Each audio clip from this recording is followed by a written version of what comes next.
गिलगित बल्तिस्तान, हर जगह अजाब आया हुआ है। कल मैं दियाई खान गया, हजारों एकड़ जमीन पानी के नीचे, और उस जिधर मैं नहीं जा सका तौनसा, राजनपुर और डीजी खान, मौसम की वजह से उधर भी समुंदर है पानी का। वो जमीनें जिधर लोगों ने अपनी मेहनत से फसलें उगाने की कोशिश कर रहे थे, वहां सारा पानी आ गया। और फिर नीचे बलूचिस्तान तो तकरीबन सारे बलूचिस्तान के इलाके मुतासिर हुए हैं।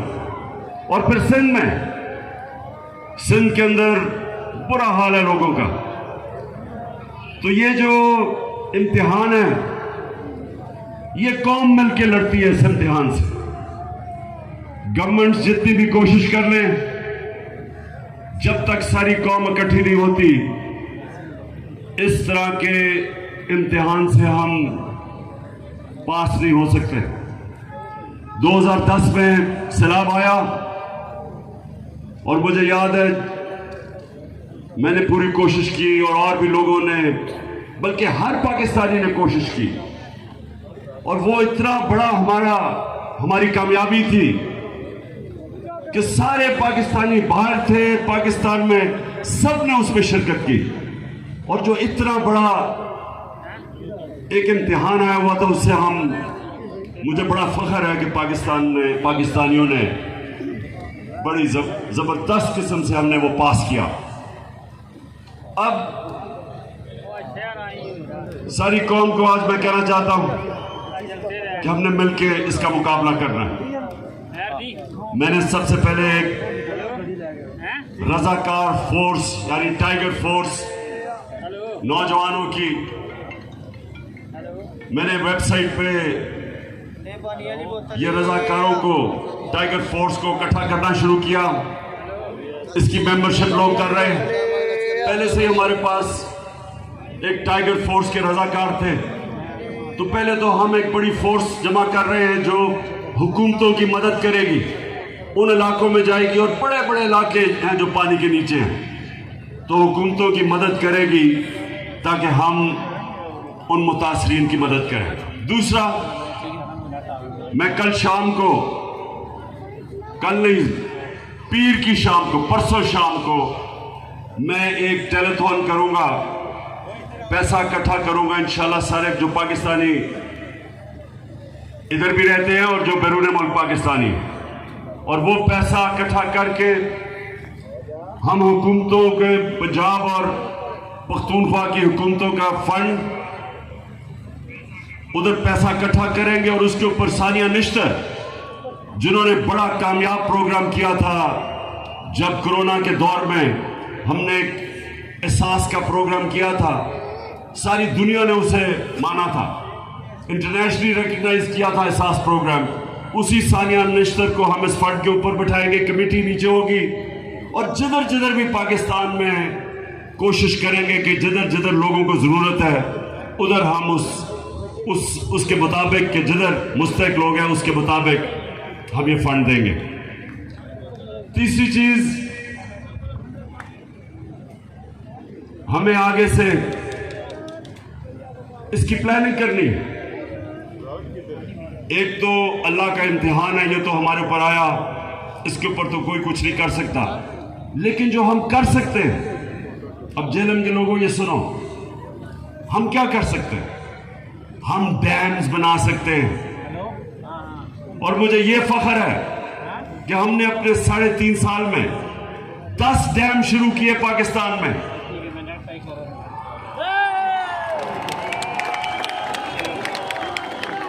पचास साल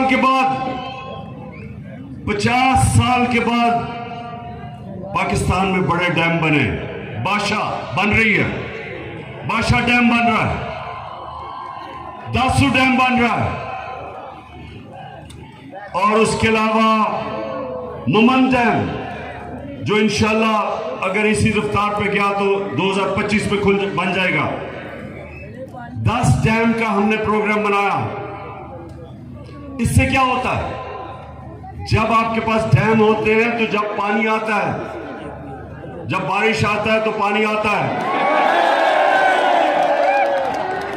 तो वो आप पानी को काबू कर लेते हैं। डैम जब आपके बने होते हैं तो बारिश आता, पानी आता, रोक लेते हैं उसको, और वो पानी बजाय तबाही करने के वो एक नेमत बन जाती है। ये है डैम का कमाल। आप सोचें, झेलम के लोगों सुनो, चाइना में 80,000 डैम है, 5,000 बड़े डैम है। हमारे पास अभी 2 बने थे, मंगला और तरबेला। उसके बाद ये पहली दफा बड़े डैम बन रहे हैं। तो ये हमने बड़ी कोताही की, और जितनी भी हुकूमतें आई सबसे सवाल पूछता हूं कि क्या आपको कोई एहसास नहीं था कि हमारी हाइड्रो इलेक्ट्रिसिटी सबसे सस्ती और साफ बिजली तो पानी के ऊपर बनती है, डैम बना के। फिर हमें पानी बचा लेते हैं, या पानी की कमी है, आगे पानी की मजीद कमी आ रही है, उसके लिए डैम्स की जरूरत थी। तो किसी ने 50 साल में डैम्स का नहीं सोचा।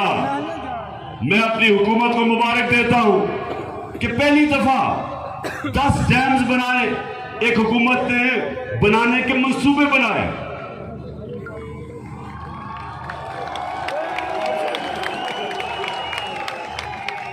और झेलम, अब आप सुने दूसरी चीज, जब एक हुकूमत आगे आने वाले नस्लों का सोचती है, तो नौशहरा में क्या हुआ?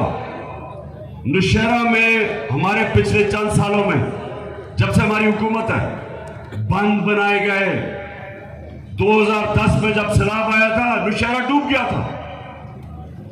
इस बारी बंद बना के नौशहरा को बचाया गया, और अल्लाह करे कि और पानी ना आए। अभी पानी आ रहा है, हम ये उम्मीद रखते हैं कि वो बंद बचा लेगा। इस तरह की इस वक्त तौशा शहर, उधर उस शहर आज डूब जाना था, जो ऊपर से कोए सुलेमान से ये जो चश्मे आए और ये नाले आ रहे थे। अगर वो पंजाब की हुकूमत, उस्मान बुज़दार की हुकूमत, अगर वहां अरबों रुपए का बंद ना बनाती, आज तौशा डूब गया था। और फिर आज लाहौर के अंदर जब पानी आता था, बारिश आता था, तो लाहौर भी मुश्किल में पड़ जाता था। जिस तरह सिंध और कराची खास तौर पे, या जब बारिश आती है तो डूब जाता है, और या फिर पानी नहीं मिलता। कराची के अंदर टैंकर माफिया है, सबसे ज्यादा पैसा टैंकर माफिया बनाता है, क्योंकि पानी नहीं है। लाहौर के अंदर अंडरग्राउंड उन्होंने टैंक्स बनाए, और अब जब बारिशें हुई हैं, कोई लाहौर के अंदर पानी नहीं खड़ा हुआ। ये पहली दफा आगे की प्लानिंग कर रहे हैं। 30 साल इन दोनों हुकूमतों ने पावर में बैठे रहे, कितनी इन्होंने प्लानिंग की। अब डीजी खान एक बड़ा, ये पहाड़ से जो पानी, उसको रोकने के लिए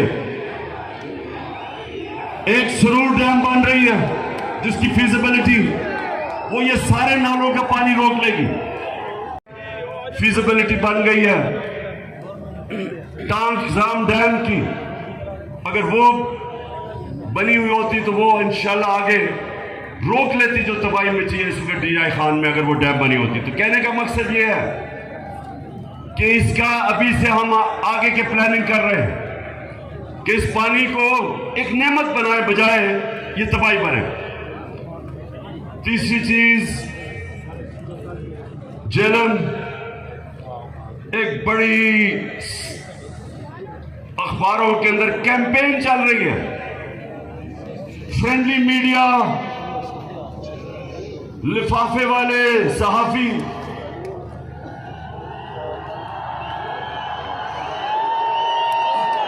आप जानते हैं ना लिफाफा वाला सहाफी कौन होते हैं?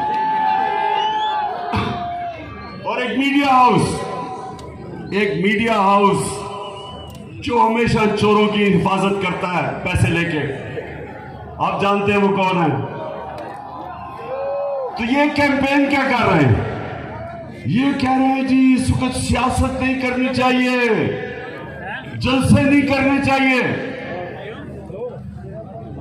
कान खोल के सुन लो लिफाफो, जमीन फरोश, सहाफियों सुन लो, मैं सियासत नहीं कर रहा, मैं हकीकी आजादी की जंग लड़ रहा हूं। मैं इन चोरों जिन्होंने 30 साल से इस मुल्क को लूटा, मैं इनके खिलाफ हकीकी आजादी की जंग लड़ रहा हूं। मैं इस मुल्क में कानून की बालादस्ती की जंग लड़ रहा हूं। मैं इस मुल्क को वो मुल्क जिसका नजरिया इस्लामी फलाई रियासत, हमारे जो फाउंडिंग फादर्स थे उन्होंने फैसला किया था कि पाकिस्तान वो बनना है जो कि इस्लाम का जो सबसे पहले रियासत बनी थी, मदीना की रियासत के उसूलों पे खड़ा होगा। और वो रियासत ने इंसानों को आजाद किया था, इंसानों को हकीकी तौर पे आजाद किया था। इंसाफ देके, कानून की बालादस्ती कायम करके, कानून की हुक्मरानी कायम करके, ताकत की हुक्मरानी खत्म करके उन्होंने माशरे में इंसाफ पैदा करके लोगों को आजाद किया था। ये वो जदोजहद है मेरे पाकिस्तानियों, ये वो जदोजहद है। ये सिलाब के अंदर भी ये जदोजहद चली रहेगी, ये जंगों के अंदर भी जदोजहद रहेगी, ये कभी नहीं रुकने लगेगी जब तक हमें हकीकी तौर पे आजादी नहीं मिलेगी।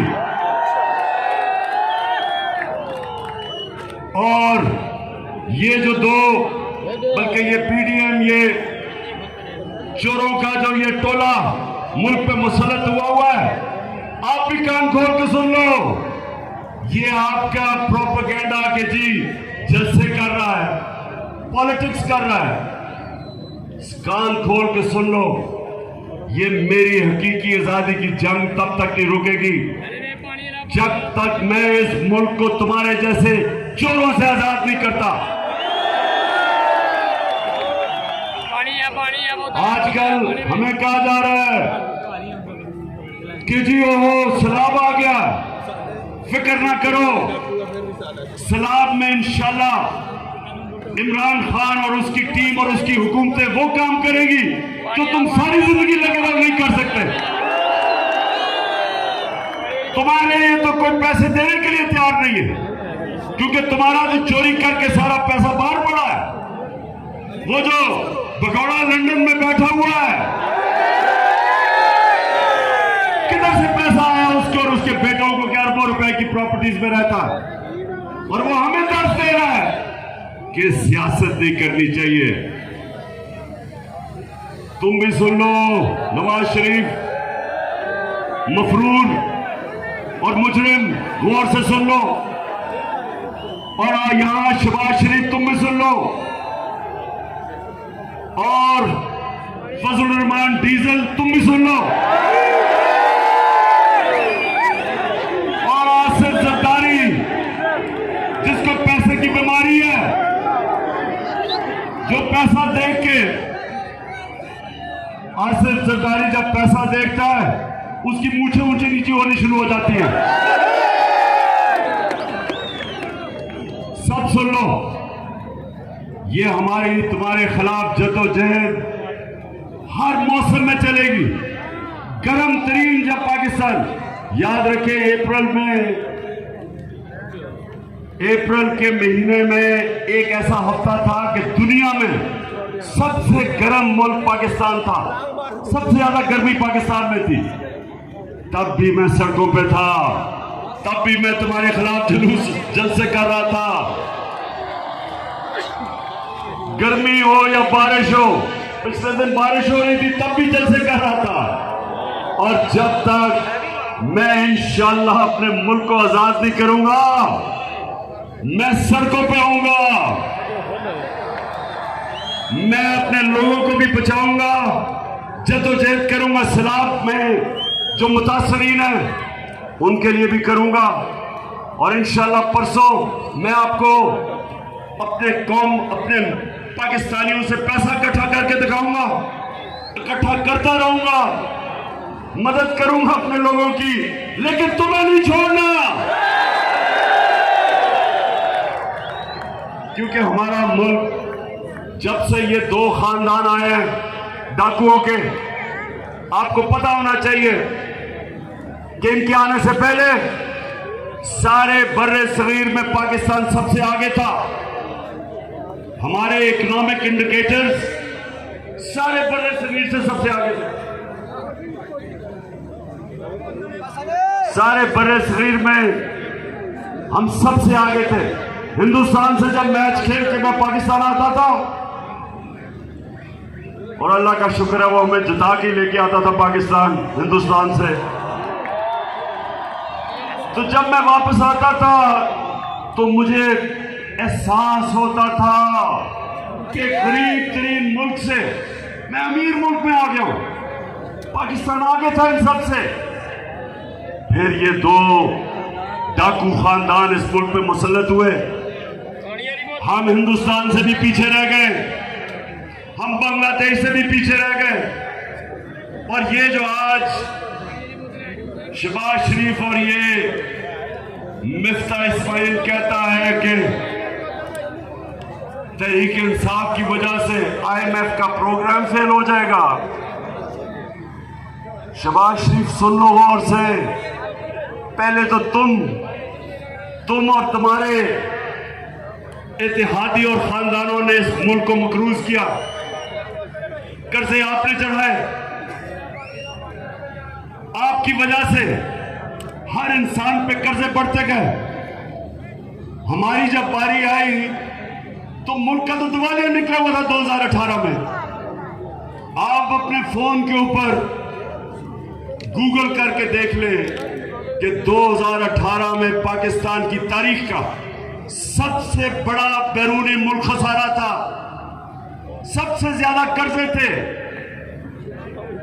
हम जितना भी हमने पहला साल पैसा इकट्ठा किया टैक्स पे, आधा चला गया कर्जों की किस्तें अदा करने में जो कर्जे आपने लिए थे। तो हम तो तब हमें मिला था पाकिस्तान, और पाकिस्तान की इकोनॉमिक सर्वे उठा के देख लो, इनके दौर में जो इकोनॉमिक सर्वे जो हुकूमत से जो ऑफिशियल डॉक्यूमेंट आती है वो उठा के देख लो, 17 साल के बाद सबसे बेहतरीन ग्रोथ रेट हमारे दौर में 5.6 और 6% हमारी इकोनॉमी ऊपर गई। सबसे ज्यादा पाकिस्तान की तारीख में टैक्स इकट्ठा किया, सबसे ज्यादा पाकिस्तान की तारीख में बैरून मुल्क पाकिस्तानियों ने डॉलर्स भेजे। हमारी 4 फसलें 2 साल रिकॉर्ड पैदावार हुई। किसानों के पास तारीख में सबसे ज्यादा पैसा गया देहातों में। हम वो पाकिस्तान छोड़ के गए थे। हमने एहसास के जरिए लोगों को फायदा पहुंचाया, निचले तबके को।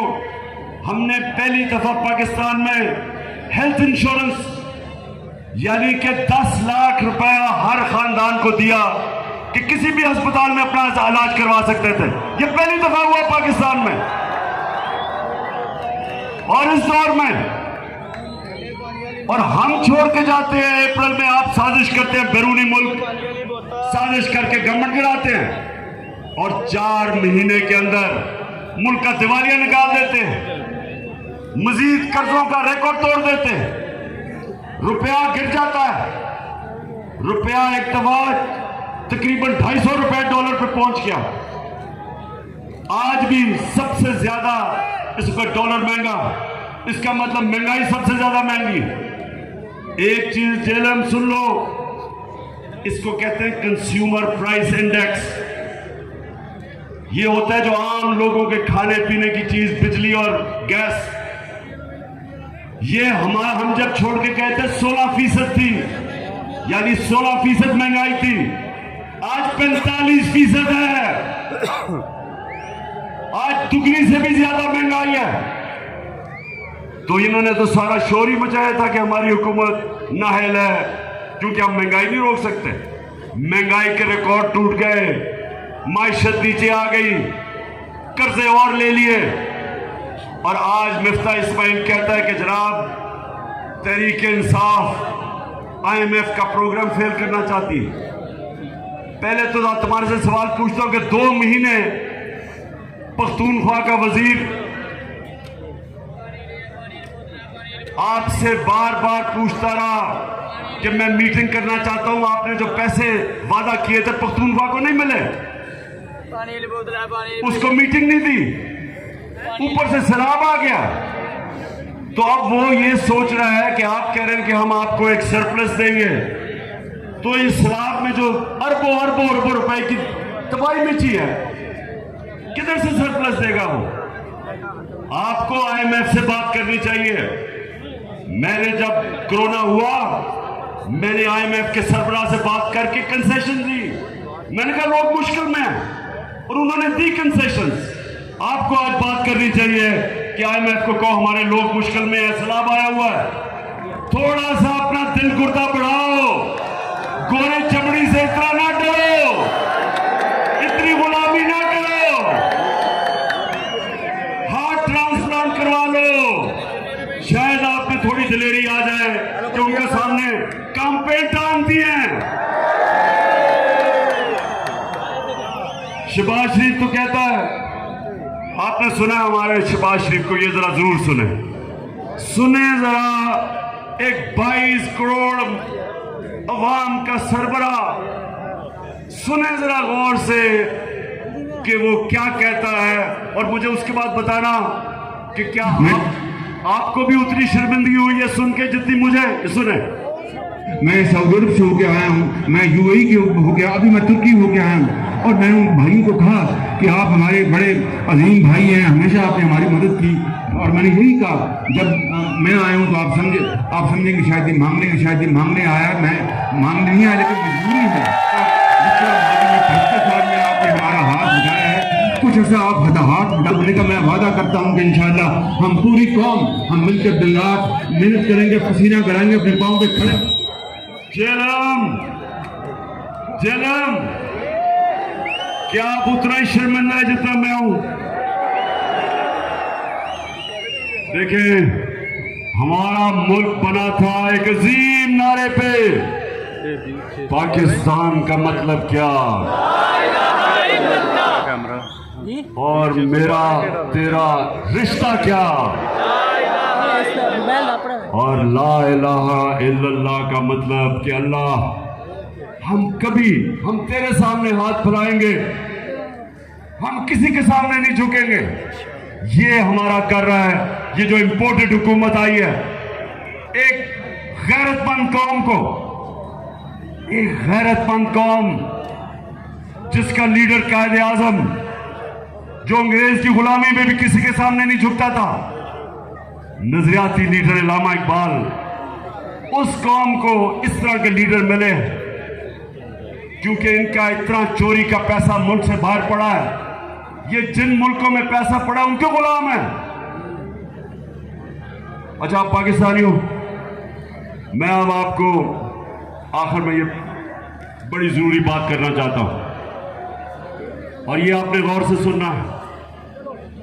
एक तरफ हमें कहते हैं कि जनाब सैलाब आया हुआ है, और सैलाब की वार्निंग कई हफ्ते पहले थी। तो जब सैलाब आया हुआ है तो ये बताएं कि पाकिस्तान की सबसे बड़ी पार्टी को अब दीवार से लगा रहे हैं, केसेस कर रहे हैं। पहले तो 25 में आपने लोगों को जिस तरह तशद्दुद किया, और यहां ऊपर हमारे बैठे लोग जिनको इन्होंने जेलों में डाला पुरअमन एहतजाज करने के लिए, 3 दफा इन्होंने हमारे खिलाफ धरने दिए, ना एक किसी को पकड़ा, ना कोई FIR काटी, ना कोई रास्ते रोके। बल्कि मैंने तो कहा हम तुम्हें खाना पीना भी दे देंगे। वो और बात है कि इनके धरने सारे वही हुआ, बुरी तरह हारे, जलसे कामयाब नहीं हुए। हमारे लिए एक पुरअमन एहतजाज पे जो उन्होंने जुल्म किया, मैं अपने जेलम के लोगों को ये कहना चाहता हूं कि इस वक्त पाकिस्तान की जमहूरियत को, हमारी आज़ादी को सबसे ज़्यादा खतरा है, क्योंकि ये बैरून मुल्क साजिश के जरिए जो हमारे ऊपर मुसल्लत किए गए, इलेक्शन से ये भाग गए हैं। सारी इन्होंने इलेक्शन कमिश्नर के साथ मिलके, सारी पुलिस का इस्तेमाल करके, उसके बावजूद जो पंजाब का इलेक्शन था पूरी तरह हारे, जो पंजाब के बाय इलेक्शन थे पूरी तरह हारे, धांधली के बावजूद। उसके बाद 2 बाय इलेक्शन हुए, वो भी हार गए। अब ये डरे हुए हैं, इनको पता है कि इलेक्शन में तो इन्होंने फेंटा खाना है, तो अब ये कोशिश कर रहे हैं कि टेक्निकल नॉकआउट किया जाए। सबसे पहले तो इमरान खान को किसी तरह रास्ते से उठाओ, किसी तरह इसको डिस्क्वालीफाई करवाओ। अब मेरी कौम मुझे 50 साल से जानती है, 50 साल से आप मुझे जानते हैं। अब तो पैदा भी नहीं हुआ जब मैं क्रिकेट खेलता था। आज तक मैं अपने कानून के बीच में रहा हूं और आइन के बीच में रहा हूं। सारी मेरी 26 साल की पॉलिटिक्स, कभी मैंने अपने मुल्क में इंतशार नहीं किया। हालांकि हमारे ऊपर हर किस्म का, जब इन्होंने 25 को हमारे खिलाफ तशद्दुद किया, हमने कुछ नहीं किया, हम वापस चले गए। इस डर से मैं इसलिए खत्म किया धरना, मुझे डर था कि इंतशार होगा।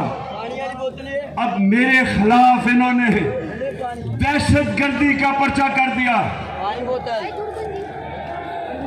यानी कि मैं एक बहुत बड़ा दहशतगर्द हूं, मुझे पकड़ने भी आए थे। अब सारी दुनिया में ये खबर गई है पाकिस्तानियों, सारी दुनिया में, कि जी इमरान खान के ऊपर दहशतगर्दी का पर्चा कर दिया। और दहशत क्या थी ये भी सुन लो। हमारे बड़े एक ऐसा कारकुन जो मेहनत करता था, शहबाज गिल को इनको ने पकड़ा, बजाय अदालत में ले जाने के 2 दिन तशद्दुद किया उसके ऊपर, नंगा करके उसके ऊपर तशद्दुद किया गया, उसके ऊपर जिनसी तशद्दुद किया गया। तो जब मैंने ये कहा कि जो लोग जिम्मेदार थे उनके ऊपर कानूनी कार्रवाई होगी और हम करेंगे, तो मुझे जरा ये सब बताओ कि क्या ये दहशतगर्दी है? इसको दहशतगर्दी कहते हैं। सारी दुनिया में ये खबर गई। पाकिस्तान का, जिस तरह उन्होंने पाकिस्तान को एक बनाना रिपब्लिक समझा, क्योंकि दुनिया तो मुझे जानती है, हमारा मजाक उड़ा। सिर्फ और सिर्फ इन्होंने खौफ और हरासा फैलाने के लिए। और एक आदमी आया है, उसको स्पेशल मिशन दी गई है। एक मिशन दी गई थी मिस्टर एक्स को लाहौर में, अब इस्लामाबाद में मिस्टर वाई को मिशन दी गई है। मिस्टर वाई को कहा गया है कि तुमने तहरीक इंसाफ को ऐसा डराना है कि चुप करके बैठ जाएंगे। मिस्टर वाई, मेरी गौर से बात सुन लो, ये पॉलिटिकल पार्टी है, ये दहशतगर्द नहीं है। जो अब हरबे इस्तेमाल कर रहे हैं, वो जो जमील फारूकी से किया, उसको भी नंगा करके तशद्दुद किया। वो एक सहाफी है, अरशद शरीफ बाहर गया हुआ मुल्क से, पाकिस्तान का वो सहाफी जिसकी इज्जत है, क्रेडिबल है, वो अपनी जान बजा के मुल्क छोड़ के चला गया। साबिर शाकिर वो मुल्क से बाहर चला गया, ARY को बंद कर दिया। इसलिए नहीं कि ARY ने कोई गलती की थी, इसलिए कि वो इमरान खान का मौक़िफ़ पेश करता था, वो तहरीक इंसाफ का मौक़िफ़ पेश करता था, इसलिए बंद किया। हमारे सोशल मीडिया के लोगों को पकड़ पकड़ के धमकियां, एंकर्स को भी, सहाफियों को भी और मीडिया हाउस को भी लोगों को बताया जाता है कि हमारी कवरेज ना की जाए। तो ये एक तरफ आप कह रहे हैं कि मुल्क को इकट्ठा होना चाहिए सलाह के लिए, दूसरी तरफ सबसे बड़ी पार्टी के खिलाफ ये जो कार्रवाई कर रहे हैं। और मिस्टर वाई, आपको मुझे पता है मिशन पे भेजा गया है, आप अपनी भी बदनामी कर रहे हैं, आप मेरे मुल्क की भी बदनामी कर रहे हैं, आप इस मुल्क को नुकसान पहुंचाने की कोशिश कर रहे हैं कि सबसे बड़ी मुल्क की जमहूरी पार्टी जो चारों सूबों में है, जो मुल्क को इकट्ठा रख सकती है, उसको आप कमजोर करने की कोशिश कर रहे हैं। ये मुल्क से गद्दारी है।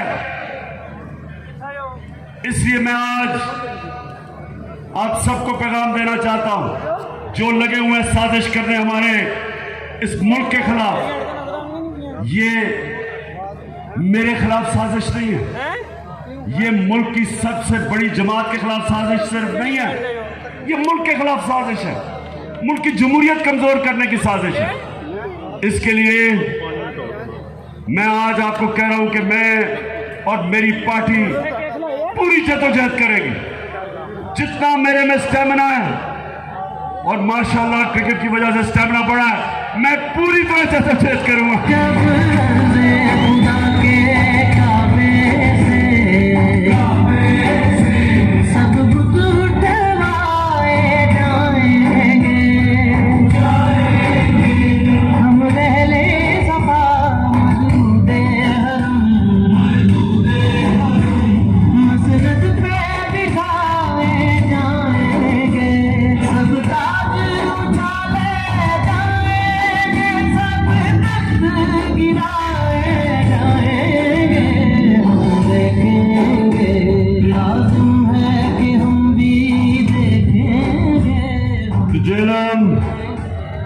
आखिर में मैं आज अपनी सारी पार्टी को, कारकुनों को, अपने पाकिस्तानियों को दो चीजों के लिए तैयार कर रहा हूं। एक कि हमने पूरी तरह जो सैलाब में मुतासरीन हमारे पाकिस्तानी जो आजकल मुश्किलों में पड़े हुए हैं, बड़ा इम्तिहान है मुल्क पे, एक हमने इन सब की मदद करनी है, सारे मुल्क ने मिलकर इनकी मदद करनी है। आप तैयार हो सब मदद करने के लिए? और दूसरा सब तैयार हो जाए इस मुल्क में हकीकी आजादी की जद्दोजहद के लिए। आपका कैप्टन आगे होगा, आपने मेरे साथ होना है, और इंशाअल्लाह एक मुल्क को हमने हकीकी तौर पे आजाद करके रहना। पाकिस्तान जिंदाबाद। आजादी की जंग लड़ रहा हूं मैं। इन चोरों जिन्होंने 30 साल से इस मुल्क को लूटा, मैं इनके खिलाफ हकीकी आजादी की जंग लड़ रहा हूं। मैं इस मुल्क में कानून की बालादस्ती की जंग लड़ रहा हूं। मैं इस मुल्क को वो मुल्क जिसका नजरिया इस्लामी फलाई रियासत, हमारे जो फाउंडिंग फादर्स थे उन्होंने फैसला किया था कि पाकिस्तान वो बनना है जो कि इस्लाम का जो सबसे पहले रियासत बनी थी, मदीना की रियासत के उसूलों पे